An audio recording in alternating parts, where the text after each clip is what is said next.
Fellow Kenyans, truth of the matter is that most of the things that we are going through as a country, we are the people who are bringing them to ourselves. Not as citizens, but mostly when you try to look at the way the government operates, or the way the government is operating, you'll come to realize that majority of the things, or most of the things that is happening, or things that are happening in the country, there are things that can be prevented. But now the problem is that the government that we have, the people that are in leadership, that are supposed to prevent these things from happening, they're not doing the same. They're not doing what is needed. They're not doing what we expect them to do to make sure that they prevent these things from happening. I'm talking about this because of what is happening right now. Imagine the president decided to open the borders.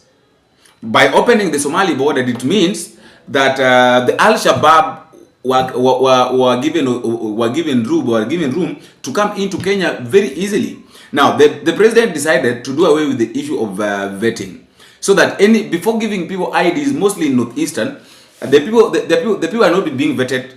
You can get into the country very easily and go out very easily. Just the other day, the president said that he has revoked the issue of visas.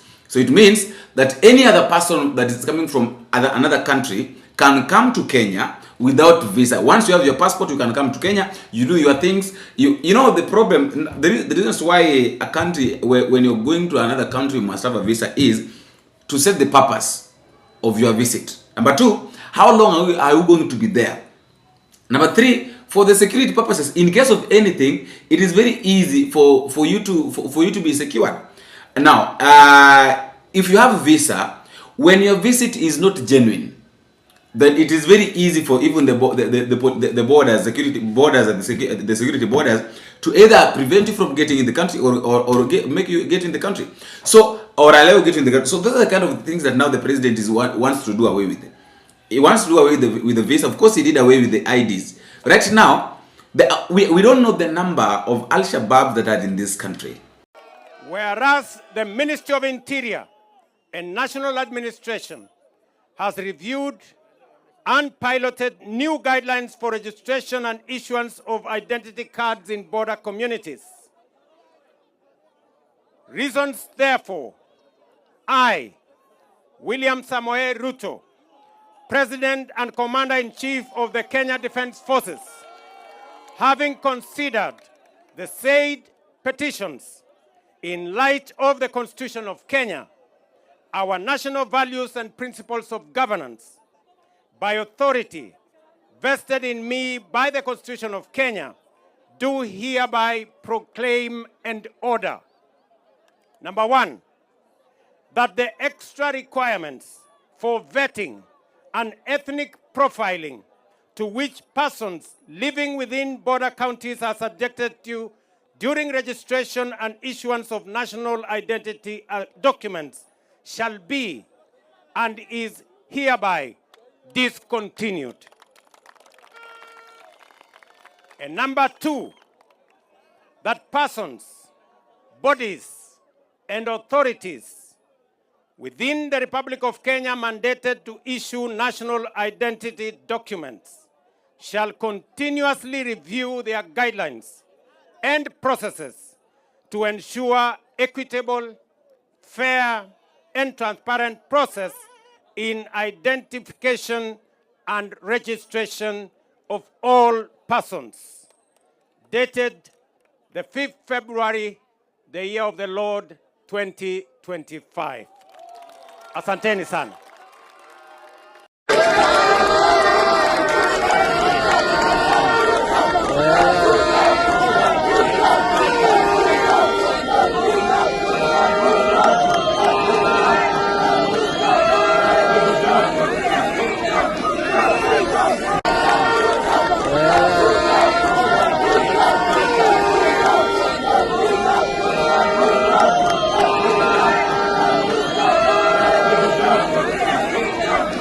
Tunataka mtoto wa Kenya, awe Muislamu, Mkristo, awe anatoka sehemu yoyote ya Kenya, wapate nafasi sawa, and that every child should be treated equally.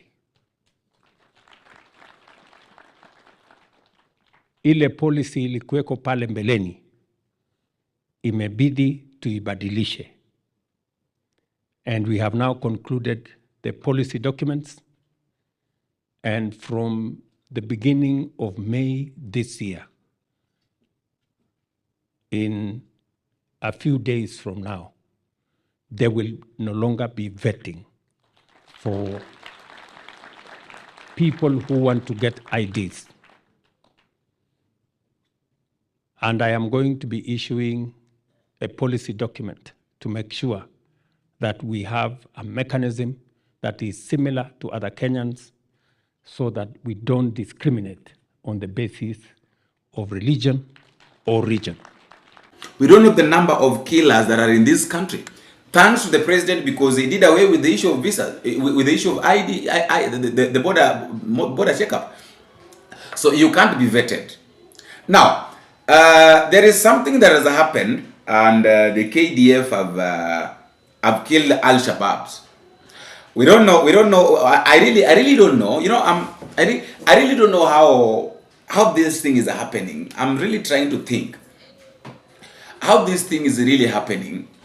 But then I know that one day we'll come to know the truth. Let me just read for you this. A Kenya Defense Force, a KDF Special Forces team, while on an intelligence-led patrol in Lakta, Mangai, within the expensive Boni forest, discovered and neutralized a makeshift Al-Shabaab camp, killing 5 terrorists while others escaped with injuries. The operation also resulted in the recovery of Al-Shabaab's significant operational items, including AK-47 rifles, RPG launchers with warheads, rounds of ammunition, solar panels, tents, and various materials used for making improvised explosive devices, IEDs. Operation Amani Boni, AOB, remains committed to restoring lasting peace and security in the Boni region, ensuring the families can live without fear. We call on citizens to remain vigilant and report any suspicious activities to support our mission together. We will exterminate terrorism and ensure a peaceful Boni. Let me ask this question. You can see the items that have been taken from the Al-Shabaab. But then, I have a very big problem here. First of all, let us start with this first statement that a Kenya Defense Force, KDF Civil Forces team, while on intelligence-led patrol in Lakta, Mangai, within the expansive Boni forest, discovered and neutralized a makeshift Al-Shabaab camp, killing 5 terrorists. Now, I want us to talk about this one. Killing 5 terrorists while others escaped with injuries. Now, you know, you have killed our brothers. And we narrowly escaped. Even though we escaped with the injuries, but we escaped. We are terrorists. What do you expect in return? No. What do you expect? Do you expect these people that have escaped to go and fold their hands and say that, oh, uko ni kubaya, hatuwezi tukarudi? No, let us just think. I just want us to reason. I just want us to think as Kenyans that these people, this Al-Shabaab, do you really think that they're just going to fold their hands and say that, oh, kule ni kubaya, Boni forest ni kubaya, hatuwezi tukarudi huko? Or they're just going to strategize themselves, come back and launch an attack? Do you really think that they can go and fold their hands? It is impossible. Ni vigumu sana. So this is what the president wanted. This is what the government really wanted. That Al-Shabaab come into this country and then they start launching an attack. Imagine all these things. Easy vifaa vyote. The warheads, round of ammunition, the AK-47 or the RPG launchers. So where were they planning to attack? Like where were they really planning to go and launch an attack? And then here we are, the president, the CS of Interior saying that, oh, we are working, we are making sure that the Kenya is protected. Which protection are these guys normally talking about? If they can't protect Kenyans from such kind of things, Kenya is at risk. Kenya yenyewe iko kwa shida. Shida ambayo Kenya ipo ni shida ambayo serikali yenyewe ndio imetuletea. Alafu baadaye mnakuja kutuambia ya kwamba mnajaribu juu chini ili mjaribu jinsi ambavyo mnaweza mkaleta amani na Wakenya waishi bila tatizo lolote. Sasa kama mnasema kwamba Wakenya wanapaswa kuishi bila tatizo lolote, hii ni shida gani? What is this problem? Seriously, let us normally think. We should be thinking outside the box. We should be thinking on how we Kenyans are working on how we can do away with poverty. We can do away with corruption. But then there is no way we can do all that if the first thing that we are supposed to fight is security. Mnachukua polisi mnapeleka huko Haiti. We've never heard what is going on in Haiti. We don't even know whether those people died. We've never known. In fact, the issue of Haiti ilienda ikanyamazwa kabisa. We normally hear that watu wamekufa, polisi wamekufa, wameletwa.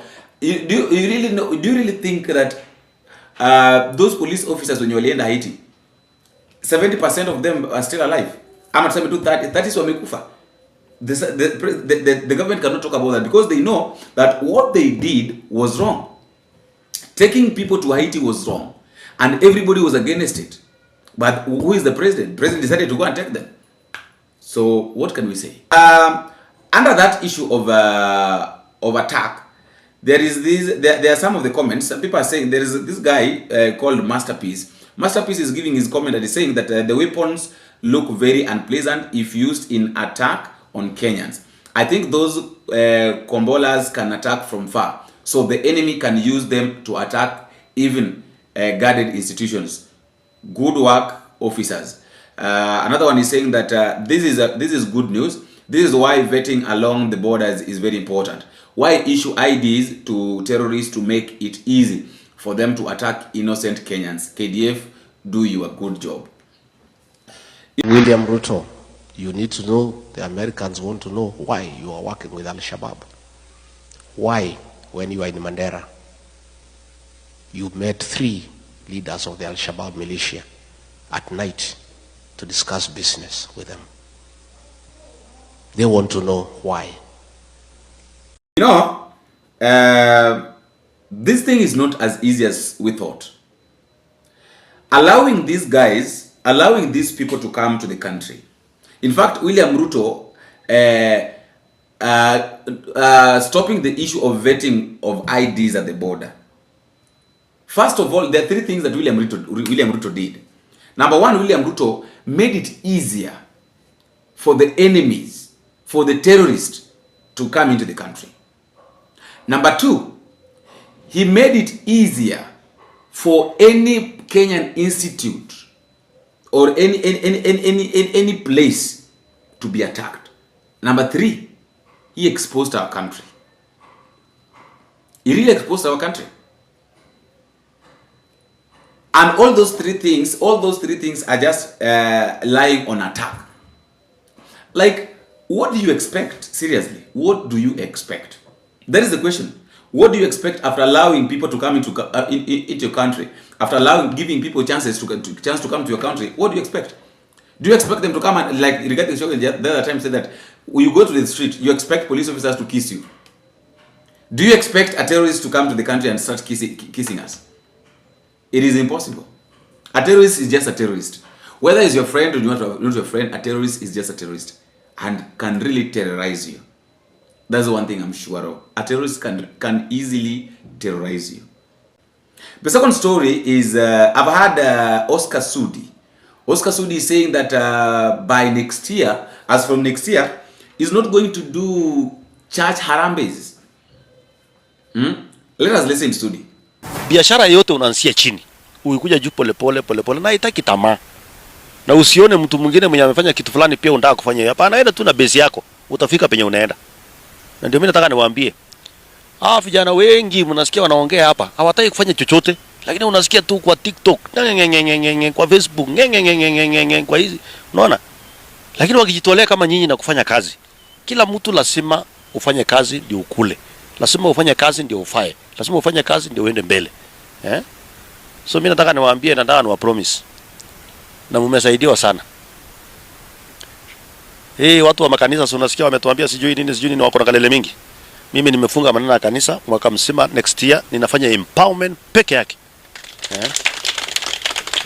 Na sifanye empowerment next year kwingine.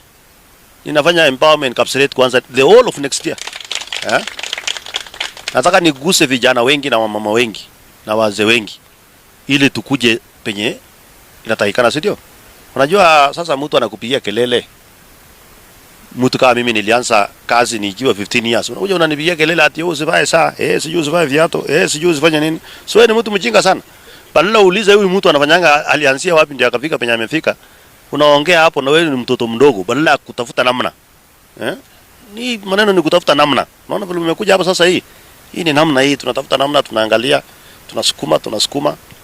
So mimi nataka niwa encourage. Mtu asiwatishe ama mtu kusutumu kwa kazi yote unafanya. Chochote inatoa pesa. Kama hiyo kazi huyu ndugu yangu amesema ya kurokota takataka. Hata mimi nakotanga takataka kwingine. So tuko pamoja. Hakuna kazi mbaya. Unajua alafu unajua kuna watu wanafikirianga ati hawa ndio wenye wanatakana wakue wenye hii Kenya. Hii Kenya ni ya Wakenya wote. Uwe Mluya, bora uko na ujuzi ya kufanya biashara na kufanya nini, fanya. Uwe Mkalenjin, bora uko na ujuzi ya kufanya biashara, fanya. Na hakuna mtu atakustua ati usifanya hapa, usiguza hapa. Unajua kuna watu wanakaa ni kama hawa ndio wanafaa kufanya kila kitu, nyinyi wengine wote kazi yenu ni kupigia makofi. Hapana. Kila mtu ajitetee na muache aibu. Especially Wakalenjin. Muache aibu. Lakini siku hizi naona mmeshika rada. Wakalenjin walikuwa wanasemanga hatuwezi piga rangi viatu. Hatuwezi osha gari. Sijui hatuwezi fanya barua nini. Kazi ni kazi. Nasikia. Na ndio upate mwenye kutumia mpaka ufike kwenye umefika. Mimi nilikuwa nikiokota makaa. Umeona makaa kwa mwili yangu? Nilikuwa naokota mabaki ya makaa. Nikakuja nikauza matunda. Nikakuja nikakuwa mtu ya stage hapo kupanga magari. Nikakuwa conductor, nimekuwa nini sasa kuna mahali unaona hiyo vitu yote kwa mwili yangu. So kuasoli to hustle. Na mtu asiwatishe wewe nani. So let me ask this question. So Sudi is saying that kuanzia mwaka ujao hata kuwa anafanya harambe kanisani. I have a question to ask Honorable Sudi. So you want to tell us that when you are going to churches to do harambes, you are being forced. Hauko unafanya kwa hiari, hauko unafanya kwa sababu ulikuwa unataka. You are doing it to impress people or to make people feel good. So sasa hivi jinsi ambavyo imejulikana that you guys are misusing public funds, the money that is being taken to the counties or the constituencies.